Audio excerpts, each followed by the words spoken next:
हिंद दोस्तों, DKIQ में आपका स्वागत है। आज हम लोग बात करने वाले हैं DGHS की तरफ से जो वैकेंसी निकाली गई थी उसमें बहुत से लोगों का डाउट है कि कमेंट्स भी किए हैं, तो उन कमेंट्सों जो भी कमेंट्स लोग किए हैं और डाउट जो भी लोग मैसेज किए हैं तो उन हम डाउट पर बात करेंगे। और अगर आप हमारे चैनल पर नए होंगे तो चैनल को सब्सक्राइब करके बेल बटन ज़रूर दबा लेंगे। और जिनका मेरिट लिस्ट बन गया है और जिनका वेटिंग लिस्ट है तो क्या उनका फाइनल हो पाएगा, और बाकी भी पोस्ट है तो उनका भी वेटिंग लिस्ट आएगा। तो टोटल डिटेल में बात करने वाले हैं। अगर आप नए होंगे चैनल पर तो चैनल को सब्सक्राइब करके बेल बटन जरूर दबा लेंगे। सबसे पहले बात कर लेते हैं कि ये national institute of tuberculosis and respiratory disease का जो भी इस डिपार्टमेंट की तरफ से जो भी वैकेंसी निकाली गई थी आप लोग देख सकते हैं। ये हम लोग ऑफिशियल वेबसाइट पर है, ठीक है। और यहाँ पे आप लोग को हम अभी तक ये लेबोरेटरी अटेंडेंट का भी हम लोग दिखा दिए कि इसमें भी वेटिंग लिस्ट जारी हुआ। HMDS सैनिटेशन सफाई कर्मचारी का भी हम दिखा चुके हैं, अब वीडियो जाकर देख सकते हैं। वार्ड बॉय का आज हम दिखा रहे हैं, ठीक है। और फिर किचन स्टाफ का भी, ठीक है ना। तो आप लोग यहाँ से भी अपने से भी देख सकते हैं। अब देखिए, मान लेते हैं कि जिनका भी, जैसे हम वार्ड बॉय का यहाँ पे हम डाउनलोड कर रहे हैं। अब मान लेते हैं कि जिनका भी इसमें क्लियर हो गया, जिनका वेटिंग लिस्ट नहीं दिखा। देखिए इसमें वार्ड बॉय में कितना सीट है, तो 21 सीट है, ठीक है, 21 सीट है। और अब देखिए इधर हुआ क्या है, पहले जो नोटिफिकेशन निकला था यही कैंडिडेट का प्रॉब्लम है, ठीक है। कैंडिडेट का जो प्रॉब्लम है, देखिए हम प्रॉब्लम क्या है कैंडिडेट को। पहले जो नोटिफिकेशन निकला था तो वहाँ पे क्या हुआ था कि national institute of tuberculosis respiratory disease Shri Aurobindo मार्ग न्यू दिल्ली में इसका हेडक्वार्टर है। Result of HMTS general ward others ward boy, ठीक है। इसमें टोटल वैकेंसी कितना है, तो 21 है, ठीक है। अब उस समय जब वैकेंसी निकाला गया था तो आप लोग देखे होंगे नोटिफिकेशन में अटपटा सा मतलब आपको देखने को मिल रहा होगा कि वैकेंसी का टेबल। अब किसी वैकेंसी में SC का ज़्यादा सीट था उसमें, उस समय जो HLL के द्वारा जो निकाला गया था नोटिफिकेशन DGHS की तरफ से। और क्या हुआ था, किसी SC का ज़्यादा सीट था, OBC का 1-2 सीट है। मतलब वहाँ पे जो टेबल जो कैटेगरी वाइज जो ब्रेक किया गया था उसमें तो हमको भी पहले गलत लग रहा था, ठीक है। और ये अभी जो मेरिट तैयार हो रहा है, मेरिट तैयार, रैंक तो आपका आ गया, रैंक जितना आपका मार्क्स था उसके अकॉर्डिंग आपका रैंक जारी कर दिया गया HLL के द्वारा, ठीक है। लेकिन जो अब डिपार्टमेंट द्वारा रैंक के अनुसार आपके वैकेंसी के अनुसार क्या किया जा रहा है कि जो DV करा रहे हैं, DV के लिए शॉर्टलिस्टेड किया गया।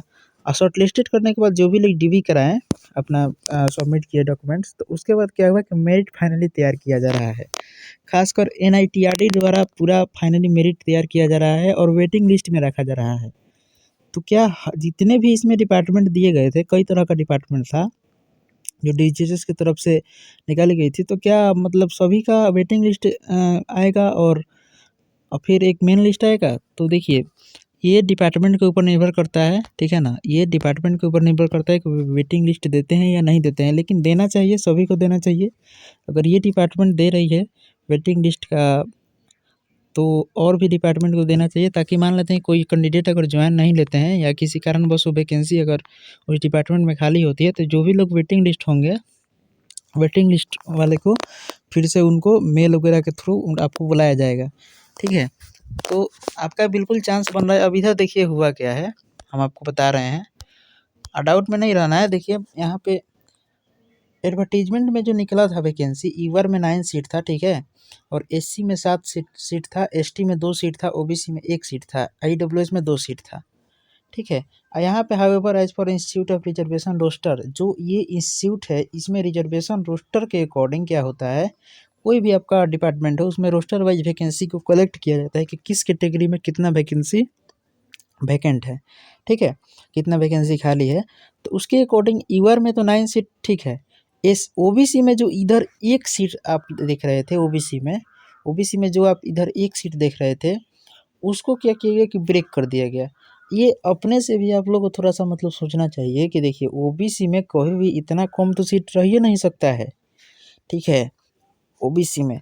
और SC में भले ही उस समय अब हो सकता है नोटिफिकेशन में ये लोग गलती किए हैं, लेकिन अब मेरिट तैयार करना, तो मेरिट तैयार करना बहुत ही मतलब अच्छा ये वर्क माना जाएगा, ठीक है ना। थोड़ा सा भी इसमें गलत नहीं होना चाहिए। तो फिर से ये लोग क्या किए कि रोस्टर वाइज जो भी डिपार्टमेंट में वैकेंसी है उसके अनुसार ये लोग क्या किए, मेरिट तैयार किए। ठीक है, तो ओबीसी को इधर फिर 7 सीट दे दिया गया, एससी को 2 सीट और एसटी को 1 और ईडब्ल्यूएस को 2 सीट। तो ईडब्ल्यूएस को 10% रिजर्वेशन। ठीक है, टोटल वैकेंसी है कितना, 21। तो 10% 21 का निकालिएगा तो 2 ही हो गया, ये तो ठीक ही है। ओबीसी को 27% मिलता है, ठीक है ना। तो ओबीसी को 27% ये निकालिएगा तो हो ही गया। और एससी कैटेगरी को अभी 16 के यही कोई 16-17% है। तो ये कोई ज़रूरी नहीं है कि एससी कैटेगरी में जितना खाली है उतना ही रहेगा, और एसटी कैटेगरी में जितना खाली है, वैकेंसी कितना खाली है उस डिपार्टमेंट पे, उस पर निर्भर करता है। ठीक है ना।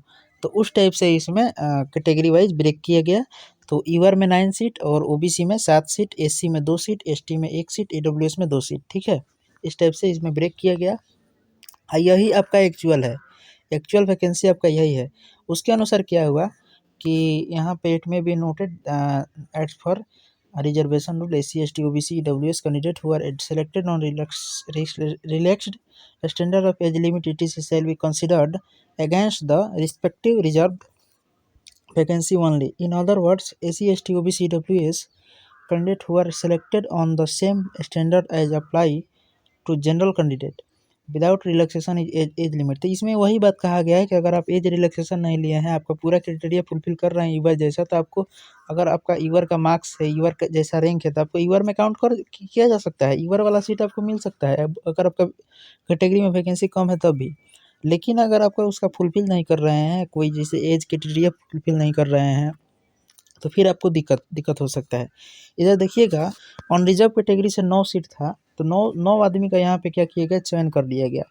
ठीक है, किसी भी कैटेगरी से ये हो सकते हैं, ऐसा बात नहीं है कि केवल ये।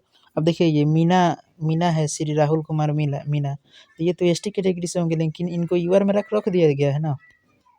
तो ऐसा बात नहीं है कि यहाँ पे केवल ईवर वाला ही है, आपका अगर दूसरा कैटेगरी है तो भी आपको रखा गया है। ठीक है, और यहाँ पे वेटिंग लिस्ट की बात करें तो वेटिंग लिस्ट 10 लोगों का रखा गया है, 10 लोगों का यहाँ पे वेटिंग लिस्ट के रूप में रखा गया है। ठीक है, तो क्या ये 10 लोग जो वेटिंग लिस्ट में है, इनमें मान लेते हैं कि इधर 9 लोग इधर हैं, इसमें से 9 लोगों में से ऐसा बात नहीं है कि 9 लोग ही ज्वाइन कर लेंगे या लास्ट तक ये लोग जॉब करते रहेंगे। अगर इनको मौका मिलेगा तो फिर दूसरा जॉब पकड़ लेंगे 6 महीना साल भर के अंदर। ठीक है, ये लोग दूसरा जॉब पकड़ सकते हैं, जैसे कोई दूसरा डिपार्टमेंट में ज्वाइन कर लेते हैं, इसे अच्छा लेवल वाला। ठीक है ना, ये क्योंकि ये लेवल 1 का ही सैलरी है, इसमें सैलरी मिलेगा आपको। तो अच्छा लेवल वाला अगर ये जॉब पकड़ लेते हैं तो फिर ये तो वैकेंसी खाली रह जाएगी। तो इसमें से अगर मान लेते हैं कि 5 भी लोगों का अगर दूसरा डिपार्टमेंट में हो गया, तो ये जो 5 लोग हैं वेटिंग लिस्ट वाले, तब इनको मौका दिया जाएगा। तो सबसे पहले इनको मौका दिया जाएगा, फिर ये भी रैंक वाइज है, ये भी 5 लोगों को रैंक वाइज, फिर इसमें से भी कोई दूसरा डिपार्टमेंट ज्वाइन कर लिया, नहीं ज्वाइन करते हैं तो फिर इनको मौका दिया जाएगा। ठीक है, तो वैसे ही आपको मौका दिया जाएगा, ऐसा बात नहीं है कि आपका नहीं होगा, आपका भी बहुत ही ज़्यादा चांस है होने का। ठीक है, ऐसे ही पूरा ओबीसी कैटेगरी में भी 7 लोगों का फाइनली मेरिट तैयार किया गया, और इसमें 10 लोगों का क्या किया गया है कि 10 लोगों का इधर क्या किया गया कि वेटिंग लिस्ट में रखा गया। एससी कैटेगरी में 2 लोगों को फाइनली सेलेक्ट किया गया और 6 लोगों का वेटिंग लिस्ट में रखा गया। एसटी कैटेगरी में 1 लोगों को सिलेक्ट किया गया और इधर 3 लोगों को वेटिंग लिस्ट में रखा गया। ईडब्ल्यूएस कैटेगरी में भी 2 लोगों को सिलेक्ट किया गया और 5 लोगों का वेटिंग लिस्ट में रखा गया।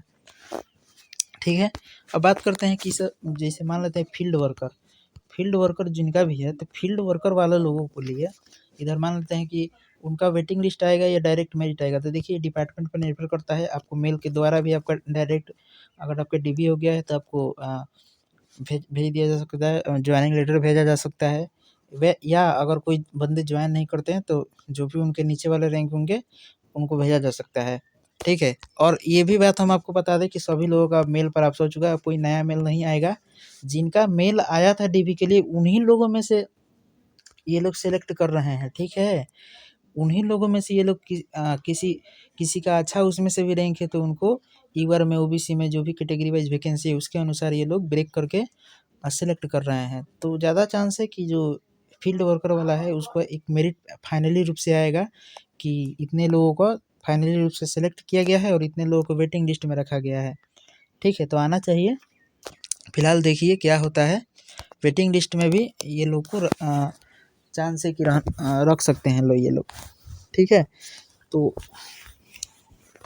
ये डिपार्टमेंट पर निर्भर करता है और वेटिंग क्लियर होता है, हर डिपार्टमेंट में क्लियर होता है, कोई दिक्कत वाला बात नहीं है, वेटिंग क्लियर होता है। जितने भी पोस्ट हैं इसमें वेटिंग लाया जा सकता है। ये तो बढ़िया इनिशिएटिव है, मान लेते हैं कोई बंदे ज्वाइन नहीं करते हैं तो फिर उनको मौका दिया जाएगा। तो अभी भी कोई आपको डाउट हो तो आप कमेंट करके पूछ सकते हैं। अगर आप नए होंगे हमारे चैनल पर तो चैनल को सब्सक्राइब करके बेल बटन जरूर दबा सकते हैं। चलिए, जय हिंद।